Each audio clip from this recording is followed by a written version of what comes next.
ಅವರು ಜಮೀನು ಕೊಟ್ಟಿಲ್ಲ, ಮಾರಾಟ ಮಾಡಿಲ್ಲ ಅಂದು ಆ ಯುವತಿಯನ್ನ ಆವತ್ತು ಅಪ್ಡೇಟ್ ಮಾಡಕ್ಕೆ ಪ್ಲಾನ್ ಇತ್ತು.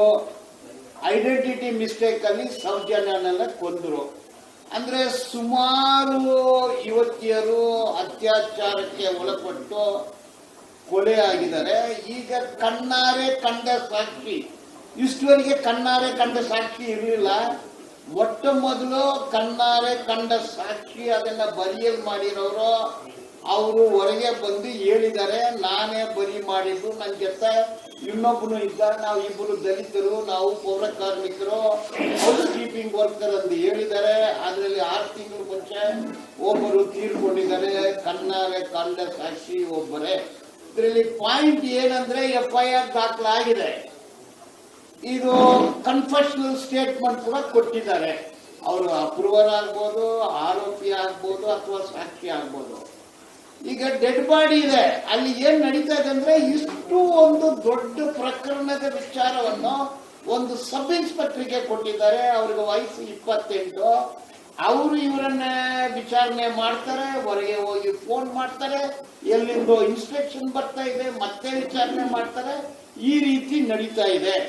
ಇವತ್ತು ಡೆಕ್ಕನ್ ಹೆರಾಲ್ಡ್ ಪೇಪರ್ ಅಲ್ಲಿ ಒಂದು ಸುದ್ದಿ ಬಂದಿದೆ, ಅದರಲ್ಲಿ ಎಲ್ಲಿದ್ದಾರೆ ಗೊತ್ತಿಲ್ಲ ಅಂತ ಮಿಸ್ಲೀಡಿಂಗ್ ಸ್ಟೇಟ್ಮೆಂಟ್ ಅನ್ನ ಕೊಟ್ಟಿದ್ದಾರೆ.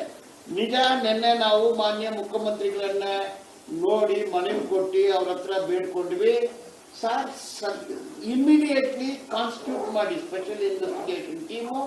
ಆ ಟೀಮು FSL ಟೀಮ್ ಅನ್ನ ಕರೆದುಕೊಂಡು ಹೋಗ್ಬೇಕು. ಚೈನ್ ಆಫ್ ಕಸ್ಟಡಿ ಇದೆ, DNA ಪ್ರೊಫೈಲ್ ಸಿಗುತ್ತೆ. ಇದು ಮಾಡಿದ್ರೆ ಸುಮಾರು ವಿಷಯಗಳು ಬರ್ತಾ ಇದೆ ಎಂದು.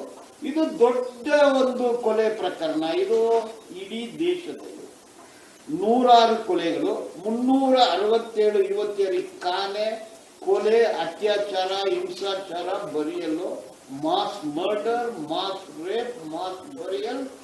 ಹಿಟ್ಲರ್ ಕಾಲದಲ್ಲಿ ಆಶ್ವಿಚ್ ಅನ್ನೋ ಒಂದು ಜಾಗದಲ್ಲಿ ನಡೀತು. ತದನಂತರ ಇದೇ ಸೆಕೆಂಡ್ ಮಾಸ್ ಎಲ್ಲಿ ಇಂಡಿಯಾದಲ್ಲಿ ಎಲ್ಲಿ ನಡೆದಿಲ್ಲ. ಇಷ್ಟು ದೊಡ್ಡ ಪ್ರಕರಣ ಇದು. ಇದನ್ನ ಬೆಸ್ಟ್ ಇನ್ವೆಸ್ಟಿಗೇಟಿಂಗ್ ಏಜೆನ್ಸಿಯನ್ನು ಇಟ್ಟು ತನಿಖೆ ಮಾಡಿದ್ರೆ ನಿಜ ಹೊರಗೆ ಬರುತ್ತೆ.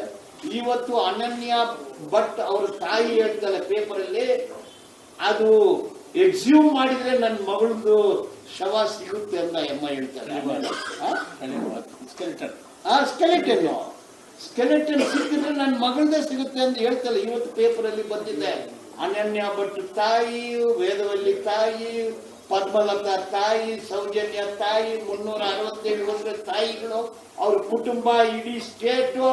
ಇದು ಕೊಲೆಗಾರರು ಯಾರಾಗ್ಲಿ ಇರ್ಲಿ. ಅಂದ್ರೆ ಈಗ ಗೊತ್ತಾಗಿರೋದು, ನ್ಯಾಯಾಧೀಶರ ಮುಂದೆ ತಪ್ಪೊಪ್ಪಿಗೆ ಕನ್ಫೆಷನ್ ಸ್ಟೇಟ್ಮೆಂಟ್ ಕೊಟ್ಟಾಗ ಸುಮಾರು ಜನರು ಹೆಸರನ್ನ ಹೇಳಿದ್ದಾರೆ. ಗೊತ್ತು ಪೊಲೀಸರಿಗೆ ಈ ಕೃತ್ಯವನ್ನು ನಡೆದಿದ್ದು ಯಾರು ಅನ್ನೋದು ನ್ಯಾಯಾಧೀಶರಿಗೂ ಮತ್ತು ನ್ಯಾಯಾಧೀಶರಿಗೆ ಮತ್ತೆ ಆ ಹುಡುಗನಿಗೆ ಗೊತ್ತು. ಇಬ್ಬರಿಗೆ. ಅಲ್ಲಿ ಪೊಲೀಸರು ಇರೋದಿಲ್ಲ. ಸ್ಟೇಟ್ಮೆಂಟ್ ರೆಕಾರ್ಡ್ ಮಾಡುವಾಗ ಪೊಲೀಸರಲ್ಲಿ ಇರೋದಿಲ್ಲ, ಅದು ಸೀಲ್ಡ್ ಕವರ್ ಅಲ್ಲಿ ಇರುತ್ತೆ. ಅಂದ್ರೆ ಗೊತ್ತು, ಪೊಲೀಸರಿಗೂ ಗೊತ್ತು. ಅವ್ರನ್ನ ವಿಚಾರಣೆ ಮಾಡಿದ್ದಾರೆ, ಯಾಕೆ ಬಂಧಿಸಿಲ್ಲ ಅಂದ್ರೆ ಆ ಸಬ್ ಇನ್ಸ್ಪೆಕ್ಟರ್ ಅವ್ರಿಗೆ ಇನ್ಸ್ಟ್ರಕ್ಷನ್ ಕೊಡುವ DSP ಇಬ್ಬರನ್ನ ಸಸ್ಪೆಂಡ್ ಮಾಡಬೇಕಾಗುತ್ತದೆ.